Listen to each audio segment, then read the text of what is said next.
It. Less than $20 a month for prescription drugs? Great. If not, monthlyfeerx.com might be a good option for you. Oh, that's right. I completely forgot. The Brian's Beat Quote of the Day has a sponsor, monthlyfeerx.com. And our quote of the day is from Dr. Seuss. Only you can control your future. Only you can control your future. Got to tell you, some of the news that I'm reading makes me want to regurgitate. We'll talk about that in just a bit. Also, great news from the stock market. I was listening to Bloomberg earlier. They told me about the Dow Jones going up, the NASDAQ being up. They didn't say one darn thing about Bitcoin. Doesn't that just figure? And I don't expect Jim to talk about Bitcoin, but I do expect him to tell us about Town Square Sunday tomorrow. Hello, Jim. How you doing today, my man? Morning, Brian. Good morning, everyone. Here's what's happening this week on Town Square Sunday. Helena De Silva Hughes updates activities at the Immigrants Assistance Center in New Bedford. She also has details on an upcoming fundraiser this spring. And New Bedford Light columnist Jack Spillane joins us with some observations about school libraries, many of which have been shut down in local school districts. And Cheryl Bartlett, CEO of the New Bedford Community Health Center, gives us the latest on COVID-19. Join me for Town Square Sunday, Sunday morning at 6 and 11 on 1420 WBSM and 99.5 FM. And I wonder why those school libraries have been closed down. Again, you can hear Jim's program tomorrow starting at 6 o'clock, 7 o'clock. Which one did he say? But I know it's back at 11. Either way, 508-996-0500. The Dow up, NASDAQ up, Bitcoin really, I look at the Dow, don't know that much about it, but I look at it. Same with NASDAQ. Neither of them went up the past couple of days or the past week the way Bitcoin did. It's time now for the Bitcoin Biz Barometer, where we measure the universal crypto marketplace. I'll come back to Bitcoin. Dogecoin actually made it back into the top 7, back in its familiar number 7 slot, 14 cents for one of those little doggies. Cardano at 6, up 14 cents from last week at this time, coming in at 74 cents. XRP at 62 cents, it's up 7 cents.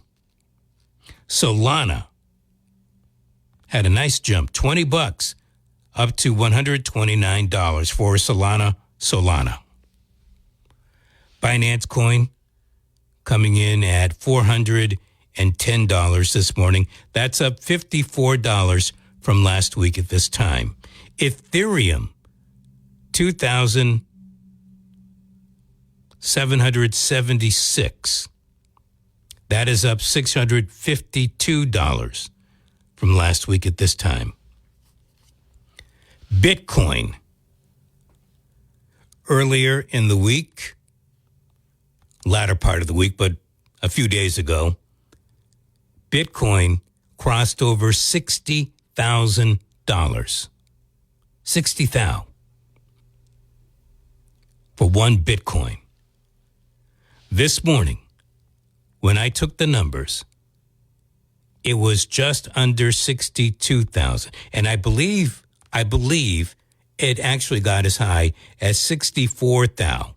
But it's come down just a little bit. $61,974 is what it read when I did the numbers just a little while ago. That is $10,253 higher than last week at this particular time. So go take that NASDAQ. Say wow to the Dow all you want. Your stuff didn't go up like that. Now, granted, you have a lot more companies on the exchange and a lot more companies on NASDAQ. That's mostly a tech haven. But Bitcoin, one thing, Bitcoin. It's not like you've got Bitcoin X, Bitcoin Y, Bitcoin Z. Now, there are other Bitcoins, but this is the main Bitcoin. That is all it is. Solitary Bitcoin. It's like saying gold or silver or platinum.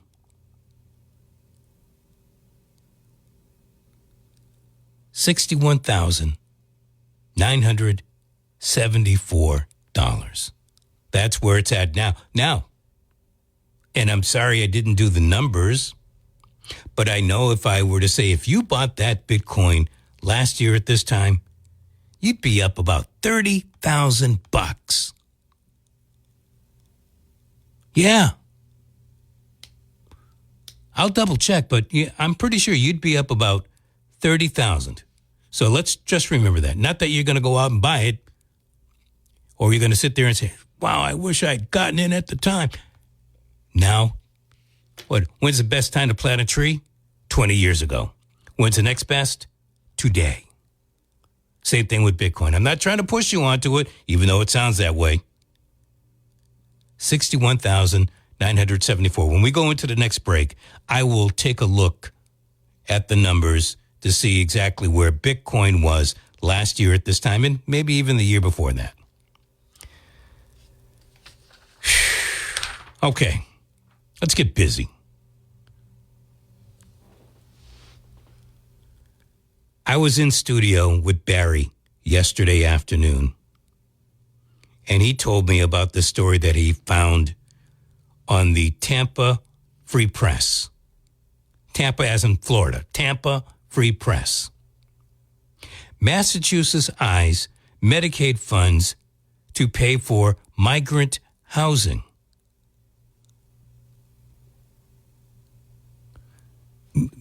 I read that verbatim. Massachusetts is seeking alternative solutions to address the growing need for housing assistance, and they're looking to Medicaid.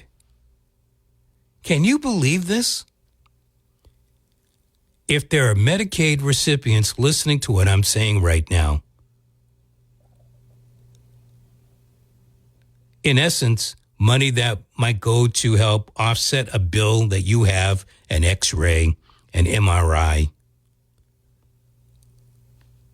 paying for your medicines, whatever. That money is to be diverted, if the governor and company get their way, be diverted over to migrant housing.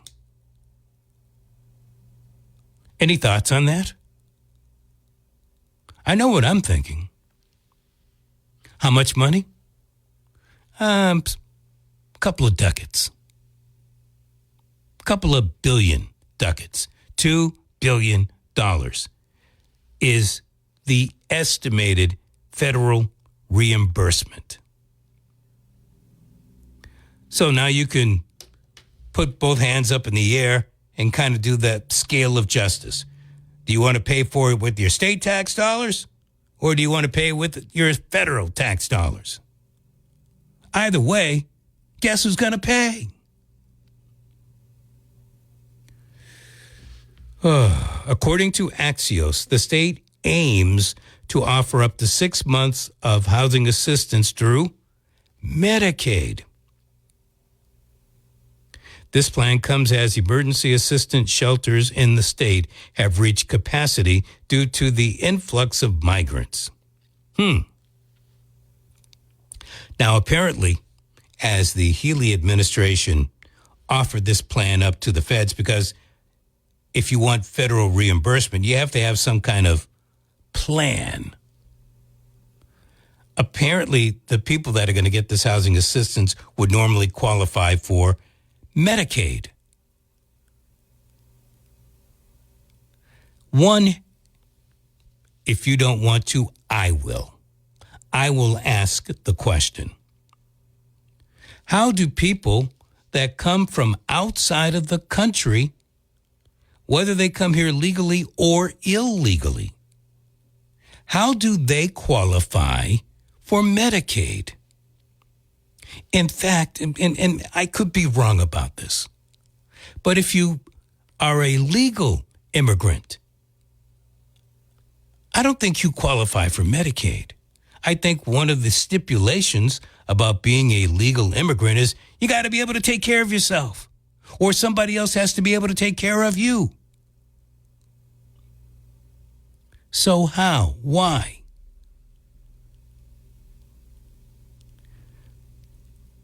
The Commonwealth, like other states, has faced a recent influx of immigrants. Recent? Hasn't it been going on for the longest time? Whether they come legally or illegally, don't make it sound like it's something new. Including recent arrivals with an immigration status that entitles them to full Medicaid benefits. That's what the Healy administration wrote in their request to Health and Human Services back in October.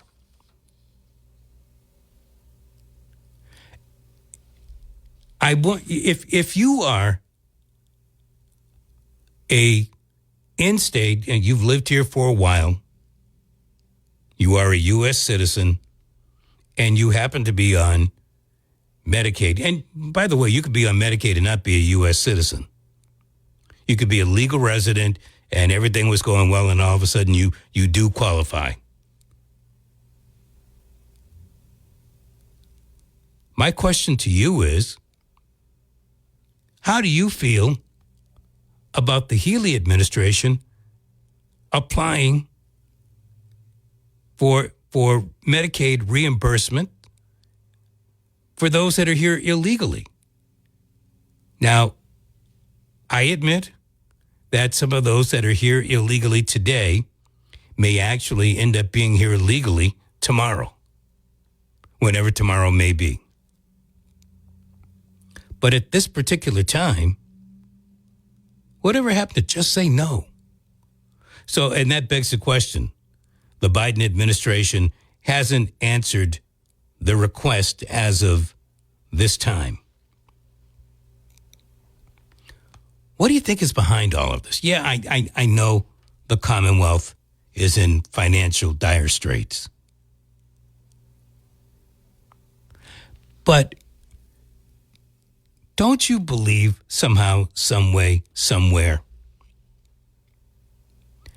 that you would have found out this information because, quite frankly, it wasn't forthcoming by the Healy administration. And I guess it took a little while because this request goes back to October of last year. That stated, we found out about it. I found out about it through Barry on his program yesterday, which would have been March 1st. So let's see.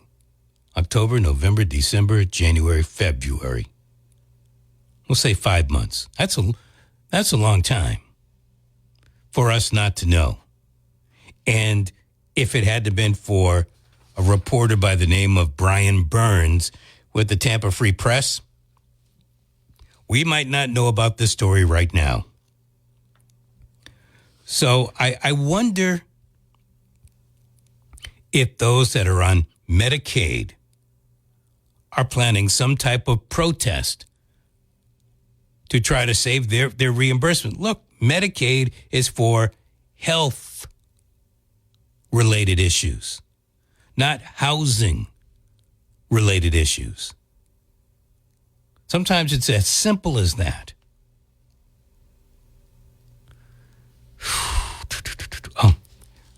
How about this one?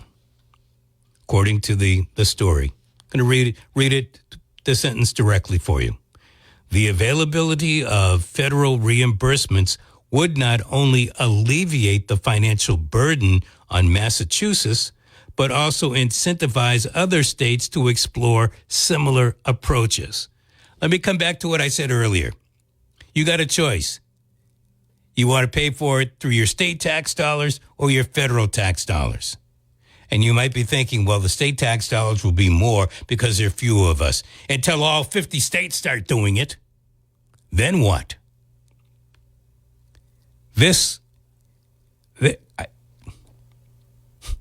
I want to say it's unbelievable. I really do. But you know what? So much crap goes on, it's hard to say, I find this hard to believe. It really is. Any comments for Governor Healy and this grandiose request? No, okay. I know. I need to calm down. $2 billion isn't that much money in the grand scheme of things. Maybe what Governor Healy is hoping for is that the folks that are here in the Commonwealth, residents of Massachusetts on Medicaid, will get out and go up to the State House and vehemently complain, have those signs, hey, ho, ho, don't play with my Medicaid, go home. Whatever, Maybe that's what she's hoping for. But I'll tell you one thing will happen. If you're like me, not a big fan of Medicare or Medicaid, and I find myself on Medicare, what this will do, this will solidify Medicaid. Because if you get the Medicaid recipients out there complaining, how does any administration turn around and say, well, you guys shouldn't have been out there complaining in the first place. You're the recipients. But then you have to congratulate them for doing it. All right, let's hear from you. 508-996-0500. That's how you get on the program today. You're first up. Hello. Well, thank you. Good morning to you. Good morning to me. My comment about Maura Healey is that it's easy to give money away when it's not yours. She's like a modern day Robin Hood, except for, taking people's rich money and giving it to the poor. She's just making sure everybody's money gets given to the poor, the illegal immigrants. And on top of it, when she supposedly went down to the border with flyers to hand out to everybody, say, oh, come to Massachusetts, we'll take you in. Well, she should have been the first one for everybody to camp out in her backyard, in her palatial palace, and have everybody go in there and take them all in, but not in her backyard. But I wonder about that, since she and the lieutenant governor were talking about, bring them into your house. Have they brought in anybody into their house? Highly doubt it. Well, look, I think if you're going to talk like that, you should lead the way. Maybe if she did, exactly. and Andrea Campbell and whatever the other one's name is, if the three witches, if the three women would go out and lead by example, maybe others would follow. That's right. It starts with them. If you're going to open your mouth and you're going to go and make a difference and do all these grandiose things that she thinks she's doing, on the taxpayers' backs, it's like I said, it's easy to give money away when it's not yours. It's easy to be the hero and be that modern day Robin Hood and say, oh, we'll help everybody out. Everybody from everywhere in every corner of the world. It just doesn't work like that. It does for them. Oh, but they're not heroes in our eyes. 'Cause No. like you, Brian, I'm really mad about this whole thing. I'm very angry about it. It's like I've had enough. It's like every day you hear more and more. I'm waiting for the day when somebody says we're doing a Boston Tea Party or something similar to it. Thank you much for your call. I do appreciate it. You're welcome. And have a great day. You too. 508-996-0500. Hello. Hello. Good morning, Brian. Good morning, Brian. So are you saying that, you'd expect that people would be upset or outraged or, surprised that now medical benefits are being provided to these people? I'm not sure. No. So Medicaid, excuse me, I don't want to confuse them, although they're both government programs. Medicaid is money that gets used for health benefits for people that are indigent. You probably know that. However, right, I don't know the difference between Medicaid or Medicare or whatever. Medicare is for people 65 and older. Medicaid is for people that are indigent. So what Governor Healy has proposed, her administration has proposed, is that some of the money that would normally go for Medicaid for health be deferred over to, transferred over to help with housing of migrants. But here's the thing I don't understand. All of the money, every single cent of the money that is sustaining these immigrants from the day they cross the border is all being diverted from somewhere. It's all being diverted from what? Some other program. From whatever program taxpayers felt as though they were paying into. So to me, and I've been saying this for 3 years, and then come up with this now that everyone else is outraged. I've been battling, with Marcus and every one of them that thought this was all well and good. I said, we don't have an immigration policy that is supposedly working. So we need to do that first. Why do we have people here that cannot go to work? They're like, well, it's broken, so we have to come in through the back door and subvert all the laws. I'm like, wait a minute. Every single thing we do to accommodate them, even if they cross the border and they've had a long, hot, sweaty day of it, and we give them lunch, everything we do to accommodate them makes it so that Congress does not have to fix the problem. To me, you first plug the hole in the boat when it's taking on water before you can take the next step. It's just so simple and basic. They're like, well, now that we're here, we have to be housed. Now that we're here, we need to be fed. Now that we're here, we need to go and clog up all the hospitals. And then you couldn't say anything 3 years ago because you were racist. And this is literally what some of the hosts were saying to me, not knowing who I married, not knowing who some of my literal best friends and roommates were. I was assumed to be racist. So to me, I'm saying, no, it makes common sense. And then I was asking, okay, some of the cities, such as in New Bedford, are being flooded more than, say, the very 3 surrounding towns of Acushnet, Fairhaven, and Dartmouth. Shouldn't there be a certain percentage that everyone has to take if they're not going to solve the problem? You couldn't ask that either. Now they started distributing them. But what I'm saying is, I'm not surprised at this. I'm not surprised at any of it, because if you start to accommodate something that is against the law, where do you stop? What my question is, obviously it's happening.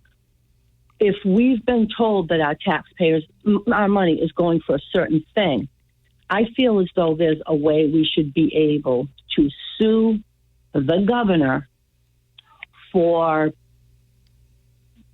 all of this, which I feel like is illegal. I hear you. Only because of time, I'm going to let you go. But the problem with suing the governor or any governor is that the taxpayers still end up paying. Wow. Hour one.